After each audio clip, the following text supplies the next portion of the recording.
చేద్దాము, ప్రార్థన చేద్దాం. దయగలిగిన మా పరమ తండ్రి, మీకు వందనాలు, స్తుతులు, స్తోత్రం.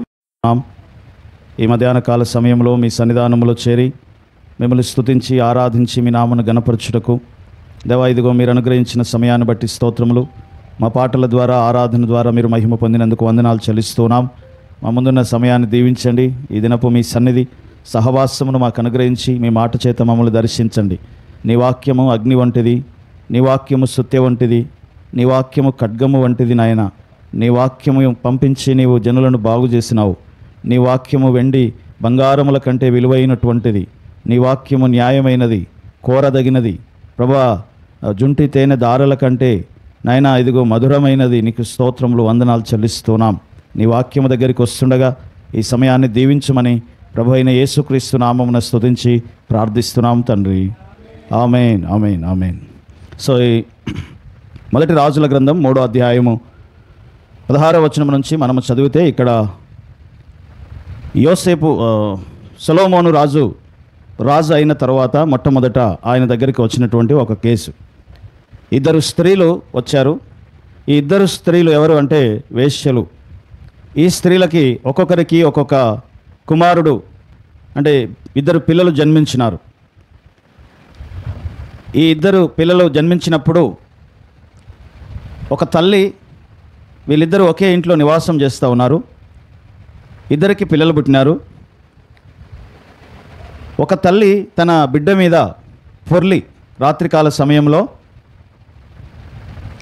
సమయంలో పొర్లినప్పుడు ఆ బిడ్డ చనిపోయింది. అప్పుడు చనిపోయిన తన బిడ్డను పక్కన ఉన్నటువంటి ఇంకొక తల్లి పక్కన పెట్టి బతికి ఉన్న బిడ్డను తెచ్చి తన పక్కన పెట్టుకుంది. అయితే ఆ తల్లి లేచి తన బిడ్డకు పాలిద్దామని చూసినప్పుడు ఆ బిడ్డ చనిపోయింది. అయితే తెల్లవారినాక ఆ బిడ్డను గమనించి చూస్తే ఇది నా బిడ్డ కాదు అని ఆమెకి అర్థమైంది. అప్పుడు ఈ బతికి ఉన్న బిడ్డ కోసం వీళ్ళిద్దరూ నా బిడ్డ అంటే నా బిడ్డ అని కొట్లాడుతూ ఉన్నారు. అప్పుడు ఈ కేసు రాజుగారి దగ్గరికి పోయింది. మరి అప్పుడే కొత్తగా రాజు అయినటువంటి సొలొమోను దగ్గరికి వచ్చిన మొట్టమొదటి కేసు అన్నమాట ఇది. ఇప్పుడు ఎవరి బిడ్డనో తేల్చి వారికి అప్పగించాలి. కాబట్టి ఇద్దరు వారికి జరిగినదంతా చెప్పుకున్నారు. చెప్పుకొని ఈ నా బిడ్డ అంటే నా బిడ్డ అని ఇద్దరు కొట్లాడుతూ ఉన్నారు. అప్పుడు రాజుగారు తన యొక్క సైనికులకు చెప్పారంట, మీరు ఒక కత్తి తీసుకొని రండి, ఈ బతికి ఉన్న బిడ్డను 2 ముక్కలు చేసి చెరొక ముక్క ఇయ్యండి అన్నారు. అనగానే మరి నిజమైన తల్లి, ఆ బతికి ఉన్న బిడ్డకు ఎవరైతే రియల్ తల్లియో ఆ తల్లి వెంటనే రాజుగారి దగ్గరికి వచ్చి, ఏలినవాడా, నీవు నా బిడ్డను చంపొద్దు, కావాలంటే ఈ బిడ్డను ఆమెకే ఇయ్యి, కానీ ఆ బిడ్డ బతకాలి అని ఆ రియల్ తల్లి అన్నదంట. అయితే ఈ డూప్లికేట్ ఫేక్ తల్లి ఏమన్నదంటే, లేదు ఆ బిడ్డను చంపి శరింత ఇయ్యాలి, ఆమెకు కాకుండా నాకు కాకుండా అని అన్నదనమాట. సో కాబట్టి అప్పుడు రాజుగారికి అర్థమైంది నిజమైన తల్లి ఎవరో. సో కాబట్టి ఎవరైతే ఏలినవాడా అని తన పేగులు తరుక్కపోయి రాజుగారి దగ్గరికి వచ్చి బిడ్డ మీద తన ప్రేమను వెల్లడిపరిచి ఆ బిడ్డను చంపొద్దు, ఆ బిడ్డను ఆమెకి ఇవ్వు అని చెప్పి అన్నదో, ఆమెనే ఆ బిడ్డకు తల్లి అని చెప్పి రాజుగారు తీర్పిచ్చి ఆ బిడ్డను ఆ తల్లికి అప్పగించి పంపించినాడు. సో సొలొమోను చిన్న వయసులోనే ఆయన రాజు అయినాడు. ఇంత జ్ఞానం ఆయనకి ఎక్కడి నుంచి వచ్చింది అని మనం చూస్తే, ఆ ముందు వచనాలలో గిబియోనులో ఆయన దేవునికి దహన బలులు అర్పించిన తర్వాత 14వ వచనం, 3వ అధ్యాయం 4వ వచనంలో మనం చూస్తాము. 3వ అధ్యాయం 4వ వచనం, గిబియోను ముఖ్యమైన ఉన్నత స్థలమై ఉండెను గనుక బలులు అర్పించుటకై రాజు అక్కడికి పోయి ఆ బలిపీఠము మీద 1000 దహన బలులను అర్పించెను. గిబియోనులో యెహోవా రాత్రివేళ స్వప్నమందు సొలొమోనునకు ప్రత్యక్షమై నేను నీకు దేనినిచ్చుట నీకు ఇష్టమో దాన్ని అడుగుమని దేవుడు అతనితో సెలవీయగా. కాబట్టి ఇక్కడ జరిగిన విషయం ఏంటంటే, ఈయన ఎప్పుడైతే 1000 దహన బలులు అర్పించి దేవునికి ప్రార్థన చేశాడో, ఆ రాత్రి అక్కడ పడుకున్నాడు. నిద్రపోయినప్పుడు దేవుడు ఆయనకు ప్రత్యక్షమై సొలొమోనా, నీకు ఏం కావాలనో కోరుకో అన్నాడు. అంటే సొలొమోను అన్నాడంట, నేను బాలుడను, నీ కార్యములు చేయుటకు నాకు బుద్ధి సరిపోదు, నీ జనులేమో విస్తారంగా ఉన్నారు, వీళ్ళను ఏలడానికి, వీళ్ళకు న్యాయం తీర్చడానికి కావలసిన జ్ఞానము కలిగిన హృదయాన్ని నాకు దయచేయమని చెప్పి ప్రార్థన చేశాడు. అప్పుడు దేవుడు ఆయన ప్రార్థనకి ఆనందపడి, నువ్వు ధనము కోరలే, డబ్బులు కోరలే, కీర్తి ప్రతిష్టలు కోరలే, శత్రువుల ప్రాణాలు కోరలే, కాబట్టి నేను వాటితో పాటు ఇవన్నీ అనుగ్రహిస్తున్నా అని చెప్పి ఆయనకి జ్ఞానం ఇచ్చాడు, ప్లస్ ధనం ఇచ్చాడు అంట. హల్లెలూయా. కీర్తి ప్రతిష్టలు ఇచ్చాడు. ఇంకా ఏమంటాడంటే, నీవు ఆజ్ఞలు పాటించి నన్ను అనుసరించిన ఎడల నీకు దీర్ఘాయువు కలుగుతుంది అంటాడు. సో కాబట్టి దేవుడిచ్చాడు సొలొమోనుకి జ్ఞానం. పైనుండి వచ్చినటువంటి జ్ఞానం ఆయన పొందుకున్నాడు కాబట్టి మొట్టమొదట ఆయన సరి అయినటువంటి తీర్పు ఆయన చెప్పినాడు. అయితే దేవుడు ఎలా ఇస్తాడు మనకి జ్ఞానం? డైరెక్ట్గా ఇస్తాడా? దేవుడు మనకి జ్ఞానం ఎలా ఇస్తాడు?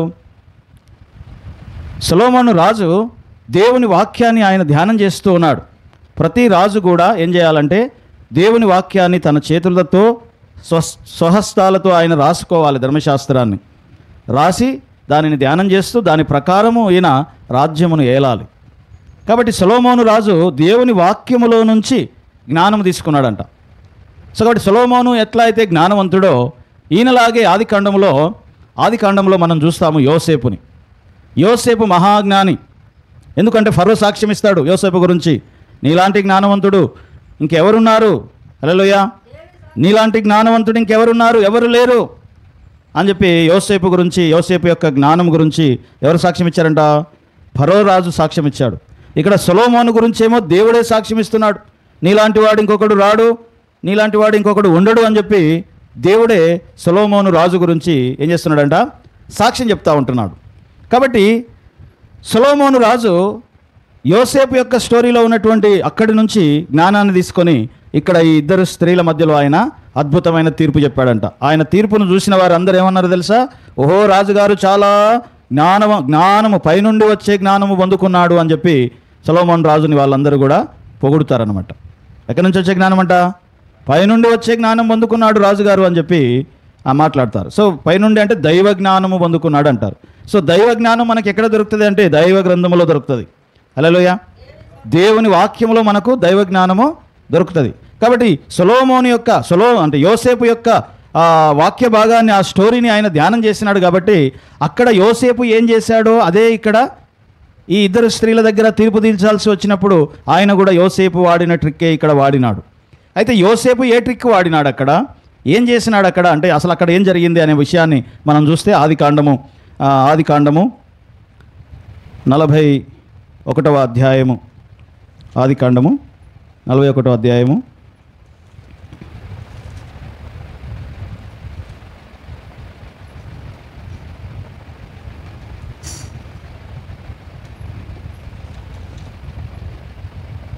43వ అధ్యాయము 28వ వచనం చదువుదాం. తన అన్నలు కనబడినప్పుడు యోసేపు వారి యోగక్షేమాలు ఎలా అడిగాడో చూడండి అక్కడ. నీ దాసుడైన మా తండ్రి ఇంకా బ్రతికి ఉన్నాడు, క్షేమముగా ఉన్నాడని చెప్పి వంగి సాగిలపడిరి. అప్పుడు అతడు కన్నులెత్తి తన తల్లి కుమారుడును తన తమ్ముడైన బెన్యామీనును చూచి, మీరు నాతో చెప్పిన మీ తమ్ముడు ఇతడేనా అని అడిగి, ఆ కుమారుడా, దేవుడు నిన్ను కరుణించును గాక అనెను. అప్పుడు తన తమ్ముని మీద. కాబట్టి ఇక్కడ యోసేపు తన తమ్ముడైనటువంటి బెన్యామీను విషయంలో చూస్తూ ఏమంటున్నాడంటే నా కుమారుడా అంటున్నాడు. అంటే బెన్యామీనుని యోసేపు ఎలా చూస్తున్నాడట? కుమారుడు లాగా చూస్తూ ఉన్నాడు. ఎందుకంటే తన తల్లి కుమారుడు, అంటే రాహేలు యొక్క కుమారులు ఇద్దరు, ఆ ఇద్దరిలో యోసేపు ఒకడు, బెన్యామీను ఒకడు. కాబట్టి రాహేలు బెన్యామీనుని కంటున్నప్పుడే చనిపోయింది. అలా కంటున్నప్పుడు చనిపోయింది కాబట్టి ఆయనకు బెన్నోని అని పేరు పెట్టింది, అంటే వేదన పుత్రుడు అని పేరు పెట్టింది. అయితే తల్లి చనిపోయిన తర్వాత అతని యొక్క బాధ్యతను యాకోబుకు అప్పగించాడు. యాకోబు తన కుడి చేతి పుత్రుడుగా అతన్ని, యాకోబు బాగా ప్రేమించినటువంటి భార్య యొక్క కుమారుడు కాబట్టి అతన్ని మరి యాకోబు తీసుకున్నాడు. తర్వాత ఆ బెన్యామీని యొక్క పాలన అంతా కూడా యోసేపే చూసుకున్నాడు చిన్నప్పుడు తల్లిలాగా. కాబట్టి బెన్యామీనును చూడగానే ఏమంటున్నాడంటే నా కుమారుడా అంటున్నాడు. హల్లెలూయా. సో అక్కడనేమో రియల్ తల్లి తన కుమారుని గురించి నా కుమారుని నువ్వు చంపొద్దు అని చెప్పి అక్కడ ఆ తల్లి మాట్లాడుతూ ఉంటుంది. అదే రీతిగా 44వ అధ్యాయం ఆదికాండం 17వ వచనం నుంచి మనం చదివితే అక్కడ ఒక సంఘటన జరుగుతుంది. యోసేపు వీళ్ళని ధాన్యం ఇచ్చి పంపించి వేసేటప్పుడు వారి యొక్క సంచులలో ధాన్యముతో పాటు ఈయన వెండి పాత్ర కూడా, ఈయన ద్రాక్షారసము తాగే పాత్ర కూడా మరి బెన్యామీన్ యొక్క సంచిలో పెట్టి పంపిస్తారు. తర్వాత మధ్యలోకి పోయిన తర్వాత మనుషులను పంపించి రాజుగారి గిన్నె ఎత్తుకొచ్చినారని చెప్పి వాళ్ళని సోదా చేస్తారు. అలా సోదా చేస్తే అందులో బెన్యామీను సంచిలో ఆ గిన్నె దొరుకుతుంది. ఎవని దగ్గర ఆ గిన్నె దొరికిందో వాడు రాజుగారికి దాసుడైపోతాడు అని చెప్పి ఒక ఆజ్ఞ జారీ చేశారు. సో కాబట్టి ఇప్పుడు తండ్రిని ఒప్పించి బెన్యామీనును తీసుకొని వచ్చి యోసేపు దగ్గరికి తీసుకొని వచ్చిన యూదా ఆ యొక్క తమ్ముని గురించి ఎంత ఆరాటపడుతున్నాడు, లేదా మరి తన సొంత తమ్ముడైనటువంటి బెన్యామీను గురించి యోసేపు ఎంత ఆరాటపడుతున్నాడో మనం ఇక్కడ చూస్తాం. చదవండి 17వ వచనం నుంచి. అందుకు అతడు, అట్లు చేయుటకు నాకు దూరమవునుగాక, ఎవని చేతిలో ఆ గిన్నె దొరికెనో ఆడే నాకు దాసుడు, మీరు మీ తండ్రి యుద్ధకు సమాధానముగా వెళ్ళుడని చెప్పగా యూదా అతనిని సమీపించి ఏలినవాడా ఒక మాట ఏలిన వారితో తమ దాసుని చెప్పుకోనిమ్ము, తమ కోపము తమ దాసుని మీద రగులుకొను నీయకము, తమరు ఫరో అంతవారు కదా, ఏలినవాడు మీకు తండ్రి అయినను సహోదరుడైనను ఉన్నాడా అని తమ దాసులను అడిగాను. అందుకు మేము మాకు ముసలివాడైన తండ్రియు అతని ముసలితనమును పుట్టిన ఒక చిన్నవాడును ఉన్నారు, వాని సహోదరుడు చనిపోయాను, వాని తల్లికి వాడొక్కడే మిగిలి ఉన్నాడు, వాని తండ్రి వాడిని ప్రేమించుతున్నాడని చెప్పితిమి. అప్పుడు తమరు నేను అతన్ని చూచుటకు అతని నా యుద్ధకు తీసుకొని రండని తమ దాసులతో చెప్పిదిరి. అందుకు మేము ఆ చిన్నవాడు తన తండ్రిని విడవలేడు, వాడు ఇక్కడ యోదా ఏలినవాడా అని చెప్పి యోసేపు దగ్గరికి వచ్చి యోసేపుతో మాట్లాడుతూ ఉన్నాడు. హల్లెలూయా, దేవునికి స్తోత్రం చెప్పండి, దేవునికి స్తోత్రం చెప్పండి, హల్లెలూయా. సో కాబట్టి ఏలినవాడా అని ఎట్లా అయితే మరి యోదా యోసేపుతో అంటున్నాడో, అక్కడ ఆ స్త్రీ కూడా ఏలినవాడా నా కుమారుని నీవు చంపొద్దు అంటున్నాడు. అదే రీతిగా యోదా ఇక్కడ ఏమంటున్నాడంటే ఏలినవాడా నా తమ్ముని నీవు దాసునిగా చేసుకోవద్దు అంటున్నాడు. సో కాబట్టి ఇక్కడ ఒక తమ్ముని కొరకు, ఒక సహోదరుని కొరకు ఇంకొక సహోదరుడు నేనుంటాను దాసుడిగా, నువ్వు నా తమ్ముడిని పంపించు అని చెప్పి యూదా ముందుకు వస్తూ ఉంటున్నాడు. సో యోసేపు ఎందుకు ఏమంటే గిన్నె పెట్టి అంటే మరి నిజంగా బెన్యామీని గిన్నె ఎత్తుకుపోయాడు అంటే ఎత్తుకపోలే, యోసేపే పెట్టాడు, మళ్ళీ యోసేపే అతన్ని బానిసగా చేసుకుంటాను అంటున్నాడు. సో కాబట్టి ఎందుకు ఈ ట్రిక్ వాడినాడు అంటే ఈ బెన్యామీను అనేటువంటి తమ్ముని మీద వీళ్ళకు ఎంత ప్రేమ ఉందో చూద్దాము అని. హల్లెలూయా. ఎందుకు అంటే ఒకప్పుడు నన్ను ఏం చేశారు, వీళ్ళు చంపి గుంటలో వేసి అమ్మేసి నా ఐడెంటిటీ లేకుండా చేసి సహోదరులను అమ్మి వేసుకున్నటువంటి సంఘటన మనం అక్కడ చూస్తాం. కాబట్టి వీళ్ళలో ఆ మార్పు వచ్చిందా లేదా ఇంకా అదే స్థితిలో ఉన్నారా, బెన్యామీనును వదిలేసి వెళ్ళిపోతారా ఉంటారా అని చెప్పి యోసేపు అక్కడ ఒక చిన్న ట్రిక్ వాడినాడు అనమాట. అప్పుడు యూదాలో ఉన్నటువంటి నిజమైన ఆ తల్లి ప్రేమ అతనిలోంచి బయటకు వచ్చి యోసేపుతో మాట్లాడుతూ ఉంటున్నాడు. ఏమని మాట్లాడుతున్నాడు, ఏలినవాడా అది మీకు దూరమగునుగాక, నువ్వు అలా చేయకూడదు అని, అతనికి బదులుగా నేనుంటాను బానిసగా అంటున్నాడు. హల్లెలూయా. ఎవరుంటారు, అతనికి బదులుగా నేనుంటా అంటున్నాడు. ఇక్కడ మనం నేర్చుకునే విషయం ఏంటంటే ఒక సహోదరుని కోసం ఇంకొక సహోదరుడు ఏం చేయాలంట, పూటబడాలి. అదే నిజమైనటువంటి తల్లి ప్రేమ, అదే నిజమైనటువంటి సహోదరుని ప్రేమ. సో అందుకనే యోసేపు ఫలించేడి కొమ్మ అయినాడు. అందుకనే యూదా గోత్రపు సింహము అయినాడు. రాజదండము యూదాకు ఇవ్వబడింది. యూదా గోత్రం నుంచే యేసు ప్రభువారు ఈ భూమి మీదకి రాబోతూ ఉన్నాడు. సో కాబట్టి యూదా ఏమైనాడంట, మారినాడు. యూదా మారు మనసు పొందినాడు. అప్పుడున్నట్టుగా లేడు. యోసేపును గుంటలో వేసినట్లుగా ఇప్పుడు లేడు. యోసేపును అమ్మి వేసినట్లుగా ఇప్పుడు లేడు. ఆ తల్లే తన బిడ్డ మీద పొర్లినట్టుగా అప్పుడు యూదా తన యొక్క తమ్ముడి మీద పొర్లినాడు. అప్పుడు తన తమ్ముడు చావడానికి కారణమైనాడు. చావడం అంటే తన యొక్క ఐడెంటిటీని చంపేశాడు. యాకోబు దగ్గరికి వెళ్ళి రక్తము అంటినటువంటి గొర్రెల రక్తం అంటినటువంటి వస్త్రాన్ని చూపించి నీ కుమారుడు చచ్చిపోయినాడు అని చెప్పి తన తండ్రికి చెప్పినటువంటి వాడు ఈ యూదా. అలాంటి యూదా ఇప్పుడు ఏం చేస్తున్నాడు, తన తమ్ముడి కొరకు ఏం చేస్తున్నాడట, ఆ తల్లి పాత్రను తీసుకొని ఏలినవాడా నీవు అతన్ని బానిసగా చేసుకోవద్దు అని యూదా అంటున్నాడు. ఇదే విషయము మనం సొలొమోన్ స్టోరీలో చూస్తాము. ఆ నిజమైన తల్లి అంటుంది సొలొమోన్ దగ్గరికి వెళ్ళి, ఏలినవాడా నీవు నా కుమారుణ్ణి చంపొద్దు. హల్లెలూయా, హల్లెలూయా. అంటే ఒక సహోదరుడు ఇంకొక సహోదరుని కోసము ఏం చేయాలంట, నిలబడాలి అంటున్నాడు. దేవుని వాక్యము చెప్తా ఉంటుంది. ఒక సహోదరుడు ఇంకో సహోదరుని కొరకు నిలబడడం అనేది చాలా ప్రాముఖ్యమైనది. బలహీనులను బలపరచుడి అంటాడు. బలహీనులను బలపరచుడి. ఒక సహోదరుని కోసం నిలబడాలంటే నీకు జ్ఞానం కావాలి. ఏం కావాలి, జ్ఞానం కావాలి. యోసేపట బెన్యామీనును చూసి అట ఆయన కడుపు తరుక్కుపోయిందంట, ప్రేమ పొంగి పొర్లుకు వచ్చిందంటాడు. 43వ అధ్యాయం ఆదికాండము 8వ వచనం, అది 30వ వచనం, 43వ అధ్యాయం 30వ వచనం. అప్పుడు తన తమ్ముని మీద యోసేపునకు ప్రేమ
వాడిన ఆ ట్రిక్ను తీసుకొని ఇక్కడ ఈ బిడ్డను ఈ ఈ నిజమైన తల్లి ఎవరో గుర్తుపట్టేదానికి కత్తి అనే ఒక ట్రిక్ తీసుకొని వచ్చినాడు.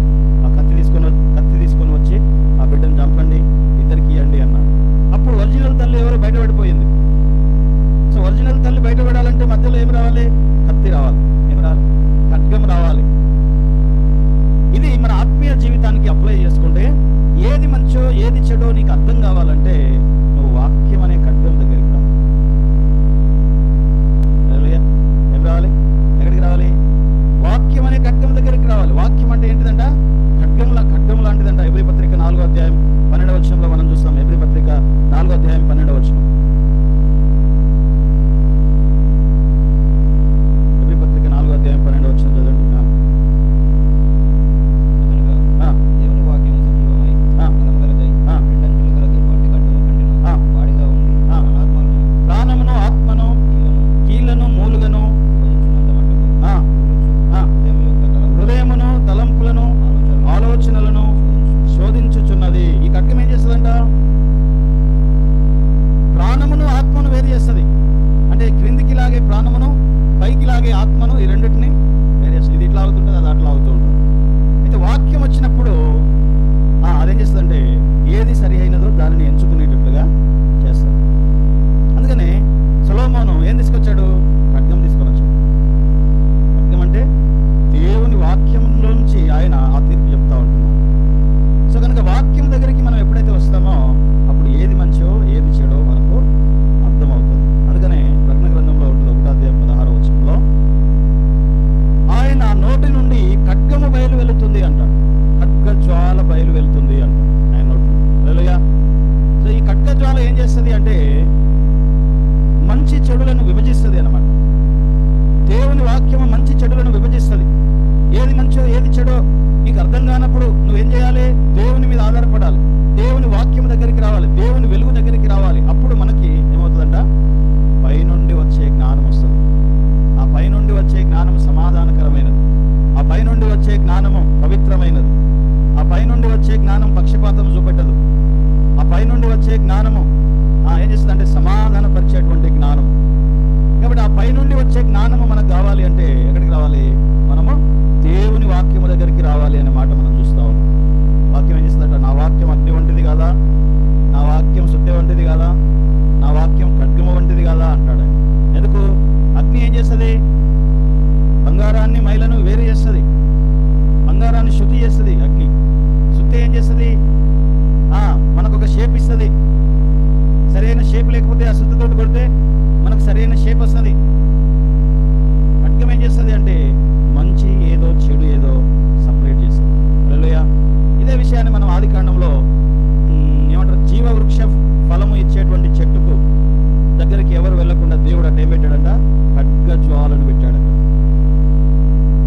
ఎవరన్నా జీవవృక్ష ఫలము తినాలంటే ఈ ఖడ్గ జ్వాలను దాటి వెళ్ళాలి.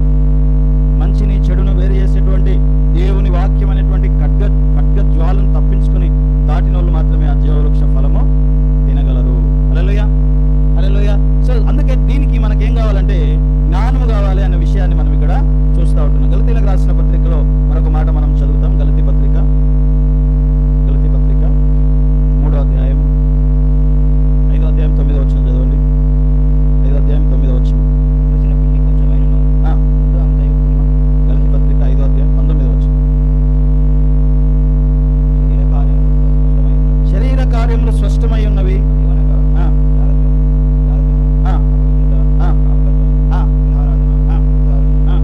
శరీర కార్యములు ఏంటి? శరీర కార్యములు జ్ఞానం ఎందుకు? అసలు జ్ఞానం దేనికి అంటే పైనుండి వచ్చే జ్ఞానం మనకి ఎందుకు అంటే మనం విడిపోకుండా మన మధ్యలో విభజనలు జరగకుండా ఉండడం కోసం పైనుండి వచ్చే జ్ఞానం మనకు కావాలి.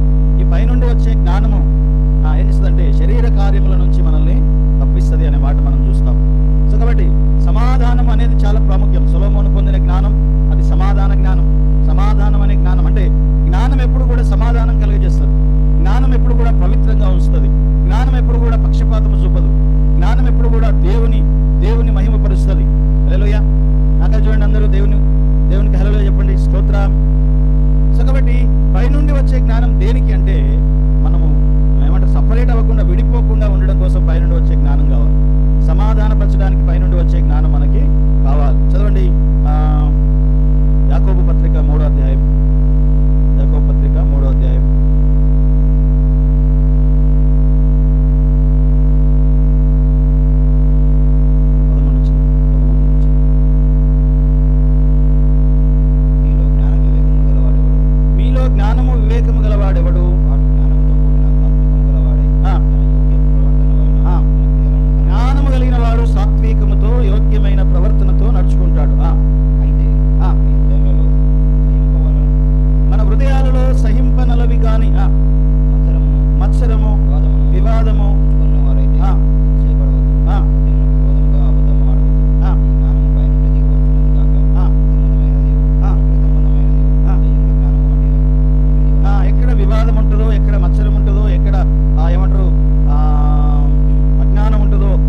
వచ్చే జ్ఞానం ఎలాంటిదంట?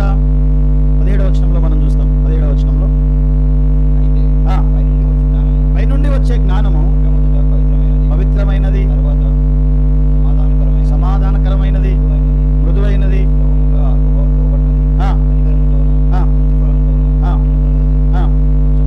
పక్షపాతమైనను,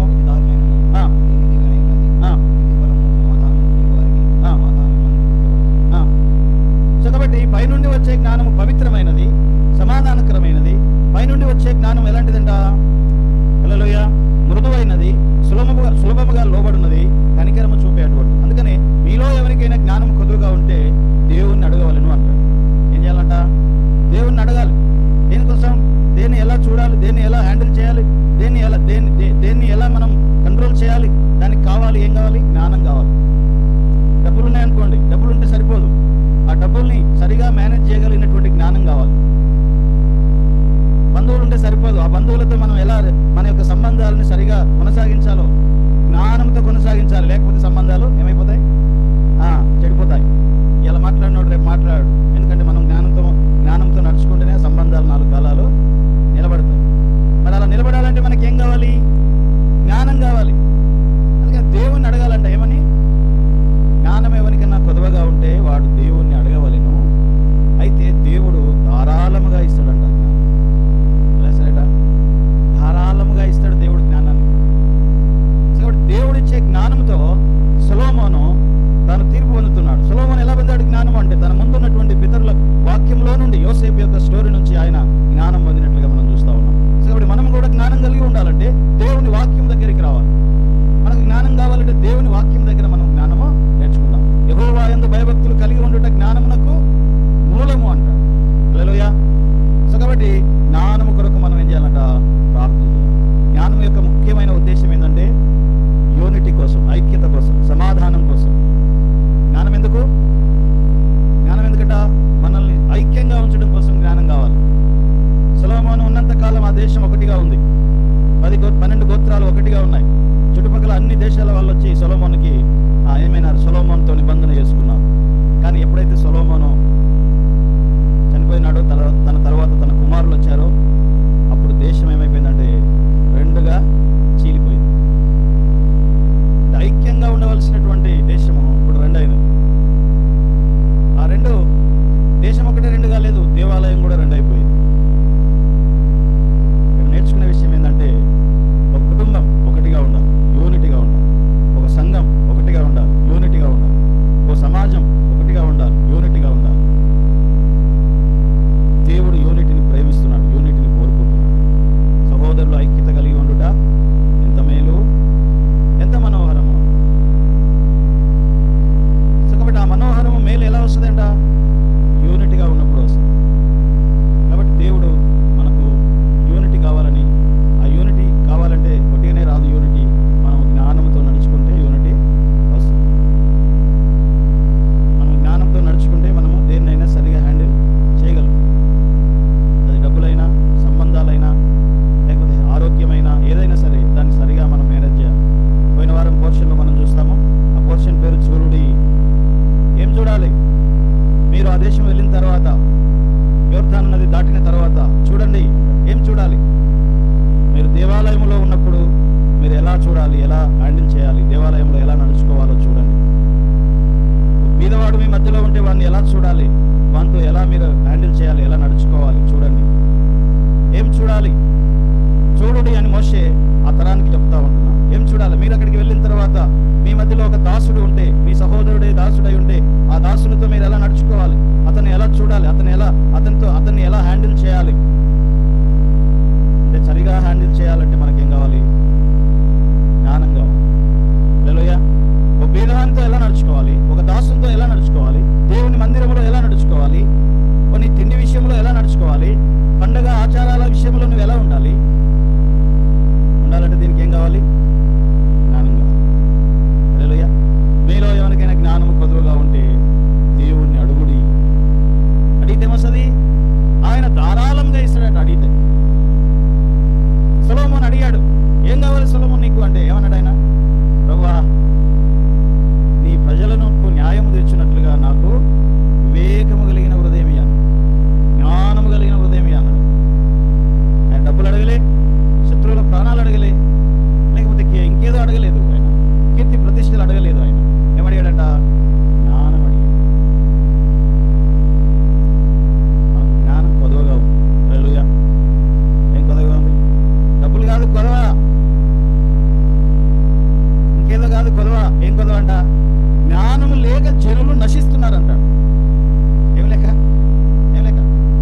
వేరే చెడ్డ పనులు చేస్తా ఉన్నారు. ఏం లేక?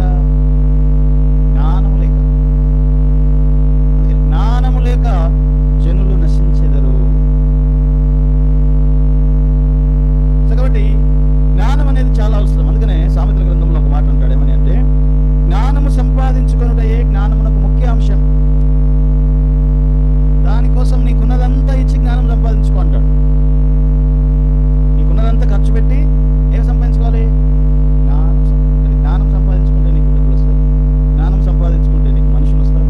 జ్ఞానం సంపాదించుకుంటే నీకు సంబంధాలు కరెక్ట్ ఉంటాయి. జ్ఞానం సంపాదించుకుంటే నీకు ఆరోగ్యం కూడా. మన అనారోగ్యానికి చాలా కారణాలు ఏంటో తెలుసా? మన అజ్ఞానం. ఏ తినాలో తెలియదు, ఏది తినకూడదో తెలియదు, ఏది చేయాలో ఏది చేయకూడదో తెలియదు. కాబట్టి మన అజ్ఞానం వలన మనకి ఏమవుతుంది? రోగాలు వస్తాయి.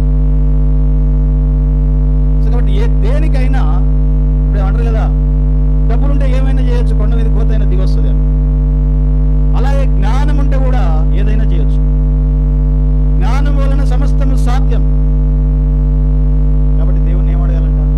నువ్వు బంగారం కావాలని అడుగుతుండొచ్చు, ఆరోగ్యం కావాలని నువ్వు అడుగుతుండొచ్చు, లేకపోతే ఇంకేదో కావాలని నువ్వు అడుగుతుండొచ్చు. కానీ నువ్వేం కావాలని కోరుకోవాలంటే, దేవా నేను ఎలా నడుచుకోవాలో, ఎలా బతకాలో, ఎలా ఉండాలో నాకు అర్థమయ్యేటట్టు నీ జ్ఞానము నాకు దయచేయమని చెప్పి దేవుణ్ణి జ్ఞానం అడగాలి ఫస్ట్. జ్ఞానం ఉంటే అన్నీ ఉంటాయి. ఇక ఎందుకంటే జ్ఞానము వలన సమస్తము సాధ్యము. జ్ఞానము సంపాదించుకోవడమే జ్ఞానమునకు ముఖ్యమైన అంశం. హల్లెలూయా, హల్లెలూయా. అందుకనే పైనుండి వచ్చే జ్ఞానము కలిగిన సొలొమోను అద్భుతమైన తీర్పిచ్చాడు. జనులందరూ చూసి అన్నారట, ఆహాహా, దైవ జ్ఞానం పొందుకున్నాడు ఈయన అన్నారు. సో ఆ దైవ జ్ఞానం ఎక్కడి నుంచి పొందుకున్నాడు? దేవుని వాక్యంలో నుంచి పొందుకున్నాడు. దేవుని వాక్యంలో ఉన్న యోసేపు యొక్క స్టోరీని చూసి నేర్చుకున్నాడట. యోసేపు ఏ ట్రిక్ అయితే వాడి ఆయన అక్కడ తన సహోదరుల యొక్క స్థితిని గమనించినాడో, నిజమైన ప్రేమ ఉందా, ఉత్తుత్త ప్రేమ ఉందా అని యూదా లోపట ఏ ప్రేమ ఉందో యోసేపు కనుగొన్నాడు. తన తమ్ముని కోసము బానిస అవ్వడానికి సిద్ధపడ్డాడు యూదా. అప్పుడు అర్థమైందంట యోసేపుకి, ఈడు మారాడు, అప్పటిలాగా లేడు, అప్పుడు నన్ను చంపేసినంత పనిచేశాడు, కానీ ఇప్పుడు తన తమ్ముని కోసం పూటపడడానికి సిద్ధపడుతున్నాడు అని చెప్పి యోసేపుకి ఏమంటారు సహోదరుని ప్రేమను అక్కడ ఎట్లా అయితే చూశాడో, అట్లాగే ఇక్కడ సొలొమోను కత్తి తీసుకొచ్చి ఒక ట్రిక్ వాడి అసలు నిజమైన తల్లి ఎవరో ఫేక్ తల్లి ఎవరో ఆయన ఏం చేసినాడు? కనుక్కున్నాడు. కాబట్టి ఇక్కడ దానికి జ్ఞానం, సమాధానపరిచే జ్ఞానం, పైనుండి వచ్చే జ్ఞానం సొలొమోను పొందుకున్నట్లుగా మనం చూస్తాం. మనము కూడా జ్ఞానం పొందుకోవాలి అంటే దేవుని వాక్యం దగ్గరికి రావాలి. ఆత్మ అనేటువంటి ఖడ్గము దగ్గరికి, వాక్యం అనే ఖడ్గము దగ్గరికి వస్తే మంచి చెడ్డలను మనము వివేచించగలుగుతాం. మంచి చెడ్డలను వివేచించగలిగినటువంటి జ్ఞానం మనకు ఎక్కడ దొరుకుతుంది అంటే దేవుని వాక్యం దగ్గర దొరుకుతుంది. ఒక మనిషికి జ్ఞానం ఎలా వస్తుంది అంటే దేవుని యందు భయభక్తులు నిలుపుట వలన జ్ఞానము కలుగును అని సామెతలు 1వ అధ్యాయంలో మనం చూస్తాం. సో కాబట్టి దేవుడు అటువంటి కృప మనందరికీ అనుగ్రహించును గాక. తలలు వంచుదాం, కళ్ళు మూసుకుందాం, చిన్నమాట ప్రార్థన చేద్దాం. పైనుండి వచ్చే జ్ఞానం పవిత్రమైనది, సమాధానకరమైనది, మృదువైనది, సులభంగా లోబడినది, కనికరముతో కూడినటువంటిది, పక్షపాతము లేనటువంటి జ్ఞానము. ప్రభా, ఇదిగో సొలొమోను యోసేపుల యొక్క స్టోరీలో మేము చూస్తున్నమాట.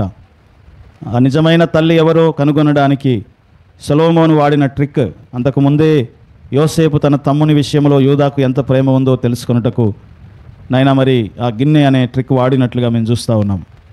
ప్రభా, నీకు వందనాలు చెల్లిస్తున్నాం.